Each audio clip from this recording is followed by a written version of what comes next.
విషయంలో కానీ లేకపోతే ఎందుకంటే ఆల్రెడీ శాంక్షన్ అయిపోయింది కాబట్టి. ఒక నిమిషం సార్, పీపీపీ లేదు మిమ్మల్ని అడుగుతున్నా కిరణ్ గారు, మిమ్మల్ని అడుగుతున్నా.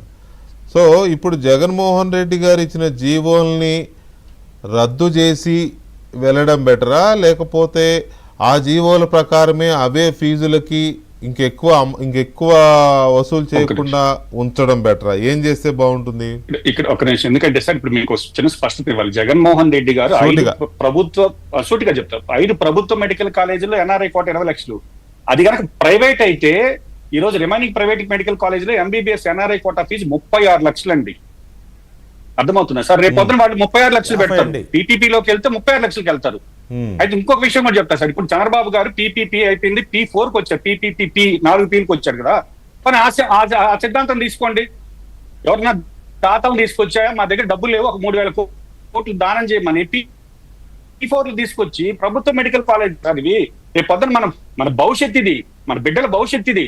దీన్ని తీసుకెళ్లి ప్రైవేట్ వాళ్ళ చేతులు పెడతాం. పీపీపీ వద్దండి, P4 వచ్చింది కదా కొత్త స్కీమ్, చంద్రబాబు గారు అడ్వాన్స్ కదా, P4లో పెడతాం, దాతలను ఆహ్వానిద్దాం. గవర్నమెంట్ మెడికల్ కాలేజ్ ఏదో నడపండి అంటే ఎవరో ఒక దాతలు వచ్చి నడుపుతారు. పేద విద్యార్థులకు అందాల్సింది సార్ ఖచ్చితంగా ఈ జీవో జగన్ ఒక మాట.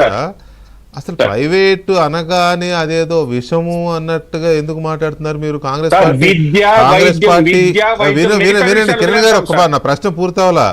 కాంగ్రెస్ పార్టీ అసలు ఏమీ ప్రైవేటీకరణ చేయలేదా, లేకపోతే ప్రైవేట్ వాళ్ళకి ఏం కాంట్రాక్ట్ ఇవ్వలేదా?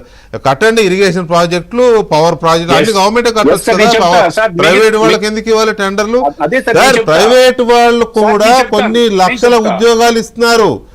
ప్రైవేట్ వాళ్ళని ఏమి మనం శత్రువుగానో లేకపోతే అసాంఘిక శక్తులుగానో చూడవసరలా. కాకపోతే దాని మీద ప్రభుత్వ పర్యవేక్షణ ఉండాలి. అది రాజకీయంగా ఉపయోగపడుతుందని వాడుకోబాకండి. లేదండి, లేదు. నేను ఎందుకు చెప్తున్నానంటే సార్, స్పష్టంగా ప్రైవేటీకరణ వేరే అంశాలు, ఫ్యాక్టరీలు, లేదు మీరు చెప్పినట్టు ప్రాజెక్టులు, టెండర్లు అవి వేరు. విద్య, వైద్యం అనేటివి కనీస అవసరాలు, అది ప్రభుత్వం కల్పించాల్సినటువంటి ప్రజలకు హక్కు. ఈ విషయం ఇప్పుడు ఏదో మీరే చెప్పండి, మిమ్మల్ని ఆపట్లేదు. నేను చెప్తాను సార్, ఒక్క నిమిషం మీరే చెప్పండి సార్. నేను మధ్యలో చిన్న ఇంటర్వ్యూ అవుతున్నాను. ఇప్పుడు విద్యా వైద్యము ఈ రోజు కొత్తగా అన్నా, ఒక్క నిమిషం అన్నా ప్లీజ్. కొత్తగా చెప్పండి. విద్యా వైద్యము ప్రభుత్వం కల్పించాల్సినవి, ప్రజల హక్కులు, రాజ్యాంగం కల్పించిన హక్కులు, ఇవన్నీ మనం రొడ్డకొట్టు రోజు కొట్టే హక్కులే. అదే పరంగా కేంద్ర ప్రభుత్వం తయారు చేసిన విధానం ప్రకారమే, పార్లమెంట్లో చేసిన చట్ట ప్రకారమే ప్రైవేట్ ఆసుపత్రుల్లో కూడా 25% పేద ప్రజలకి ఉచిత చికిత్స చేయాలనే విధానం కూడా ఉంది. ఇది తెలుసు కదా మీకైతే? అంటే ఏంటి, వైద్యంలో కూడా ప్రైవేట్ రంగాన్ని ప్రోత్సహించినట్టే కదా. కాకపోతే 25% పేదలకు ఉచితంగా చేయమని పార్లమెంట్ చట్టం చేసింది. అంటే వైద్యంలో ప్రైవేట్ ఆహ్వానించింది పార్లమెంట్ స్వయంగా. కాబట్టి ప్రైవేట్ అనగానే ఏదో పెద్ద శత్రువు వచ్చి మీద పడిపోయింది, దోచేసుకు, అది కాదండి. చెప్పండి, ఇప్పుడు చెప్పండి, కంటిన్యూ చేయండి. 1 minute ప్లీజ్. 1 minute లో కంప్లీట్ చేస్తారు. మీరు ఈ రోజు ప్రైవేట్ వాళ్ళు వస్తుంది, అపోలో మెడికల్ కాలేజ్ సంబంధించి తెలంగాణ ప్రభుత్వం ఎప్పట్లోనో ల్యాండ్ ఇచ్చేటప్పుడే 30% తెలంగాణ ప్రభుత్వం కాదు, ఉమ్మడి ఆంధ్రప్రదేశ్ ప్రభుత్వం. ఉమ్మడి ఆంధ్రప్రదేశ్, అదే సార్, అదే ఇప్పుడు తెలంగాణలో ఉంది. అప్పట్లోనే వాళ్ళకి 20% ఫ్రీ బెడ్స్ ఇవ్వన్నారు, ఇవ్వాల. ఢిల్లీలో 30% అని చెప్పి ల్యాండ్ ఇచ్చారు, ఇవ్వాల. కాబట్టి ప్రైవేట్ వ్యక్తుల చేతుల్లోకి పోతే పేదలకు మళ్ళీ తిరిగి న్యాయం జరగదని ఒక అపోలో హాస్పిటల్స్ ఉదాహరణ, ఇంకెవరు వద్దు. ఇప్పుడు దీని మీద కోర్టులో ఒక కేసు కూడా నడుస్తుంది.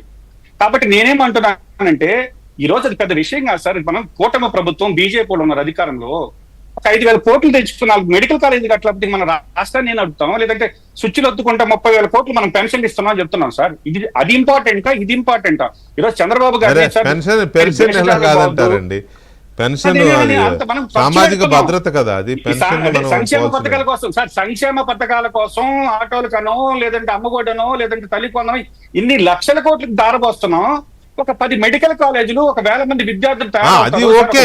మెడికల్ కాలేజీలు అవసరము, మెడికల్ కాలేజీలు ఇంకా కట్టాలి, హాస్పిటల్స్ ఇంకా పెరగాలి. చెప్తున్నాను సార్, ఈ విషయంలో ఈ జీవోని రద్దు చేసి ఆ పిల్లలు కూడా ఫ్రీగా సీట్లు ఇస్తాం, మేము కడుతున్నాం అంటే ప్రజలు హర్షిస్తారు సార్. అదే నేను అడిగింది, రద్దు చేసి మనం పోవాలని ఉద్దేశంతో కాకుండా స్పష్టంగా ఇంకోసారి వాళ్ళు కూటమి ప్రభుత్వం కూర్చొని అది ఎంత వద్ద అంటాడు, ఒక 17,000 కోట్లు సార్. పెద్ద విషయమా? ఇంత పెద్ద మనం 2 లక్షల కోట్ల బడ్జెట్ లో ఒక 10 మెడికల్ కాలేజీ గురించి ఇంత చర్చ అవసరమా? ప్రతిపక్ష నాయకుడు వచ్చి రోడ్ల మీదకి వస్తే మేము ఫ్రీగా నువ్వు ఇచ్చిన జీవోని కూడా రద్దు చేసి ఫ్రీగా సీట్లు ఇస్తామని కాకపోతే ఇందులో చెప్తే